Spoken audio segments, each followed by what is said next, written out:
Thank you. Hi, that musical mashup I just played is sort of a metaphor for my talk. I'm a first-generation Cuban-born immigrant. And that identity, those roots, that culture, is the very fuel that drives my passion for America and for achieving my version of the American dream. This photograph is a picture of my mother and father, Soraya and David Hernandez, taken in Cuba years before Castro's regime would come into power and change everything. They came from little means, they worked very hard, built a comfortable life,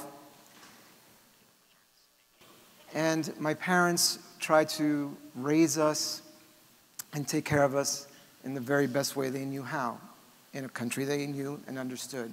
All that changed dramatically when Castro's regime came into power. Seemingly overnight, our safety was in question. Their worldly possessions were stripped away. And so it was in the summer of 1963 that my parents made a very difficult decision. They decided to leave Cuba, leave everything they knew, all for the safety of their family and for freedom. In the last Red Cross boat of August 1963, along with other Cuban refugees, we made our way to the United States. Strangers in a strange land, stripped of all we had except 2 changes of clothing and a pair of shoes each. We made our way to New York, where luckily my father had 2 brothers, and we were split up. My sisters and I were split to go live with our cousins while my parents looked for work and a place to live. And work they did. My parents were working, my mother 2 jobs, my dad 3, until they finally found a little apartment on the Lower West Side on the 7th floor of a 7th floor walk-up. Even though it did have an elevator, I call it a walk-up because the elevator was mostly broken. A quick story, I can remember years later as things got better and I got my first bicycle, taking that bicycle down the stairs for a ride and then back up the stairs for a ride. But even though we were poor, I don't recall ever really wanting for anything. What I do remember were regular celebrations and parties with families and friends, Cuban food, wine, laughter, dancing, and music. Music of my parents' homeland, those Latin standards that I ended up learning by heart, and something new. My sister's listening to pop, R&B, and American rock and roll. And it was American rock and roll that lit a fire in me. It unleashed my imagination, and I wanted to be a musician, and in short order, I went to learn to play the piano and get proficient at it, and eventually start to play in bands. And while this is going on, I'm watching my parents. Their outrageous optimism, their incredible, endless sense of hope. My dad and my mother worked tirelessly. They never complained. They never really said much to us about it other than in the doing. And in that doing, that cemented my identity. It made its way into my bones. It became a big part of how I would make my way in the world, that immigrant mindset. And my parents and my sisters and I held on to each other because that's all we had. Identity was everything. It was our survival. And because of that, I watched my dad work as a busboy and my sisters and I helping him to learn the menu so that he could become a waiter. And when he became a waiter, years later, he became the head of room service for the original Ritz-Carlton in New York City. And I started to work with him as I got older. I would work in the summers, spring break, winter recess, whatever, because that's that immigrant mindset. If there's honest work and you can get paid, you take the job.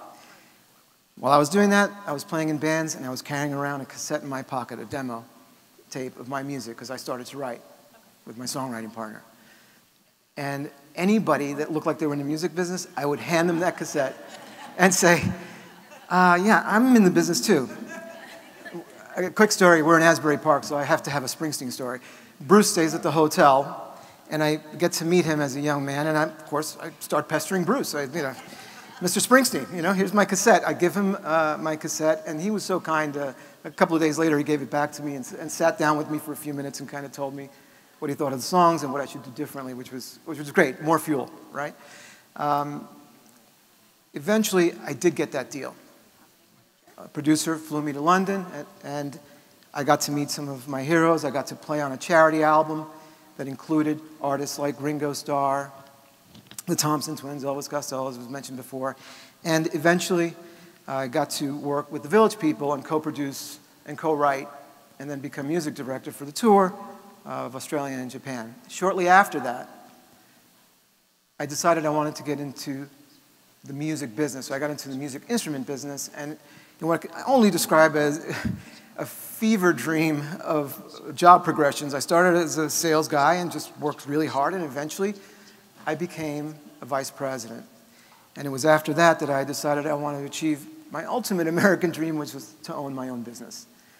And I can say happily and with pride that I do own my own company. We're in Eatontown, New Jersey. We have a marketing agency. It's won multiple awards for our work with brands. And I have to thank for that, of course, a great partner, one of the smartest business people I've ever met, an incredible woman, a wonderful wife, the yin to my yang, Allison Hernandez, who's here tonight. Today. It's still early.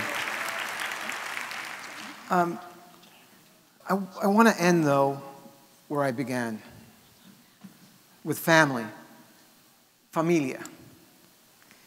My roots, mis raíces, mi gente, my people. It's that identity, that mindset of an immigrant that I learned firsthand living with my family and watching my parents. That created this exquisite friction that drove my love for America, to paraphrase Bono, the idea of America. America is this beautiful idea. And it drove my passion for wanting to achieve the American dream. These two elements that seem diametrically opposed actually work in synergy together. We all talk about, America's a melting pot or being assimilated, but it's more like that phrase about, well, America's more like a salad, right? You have all of these individual flavors, but the whole makes this wonderful whole flavor. And I feel that these two elements that are the dual pieces of my identity, they've really become my foundation. And they are the legs upon which I stand, before you here today. Thank you. Gracias.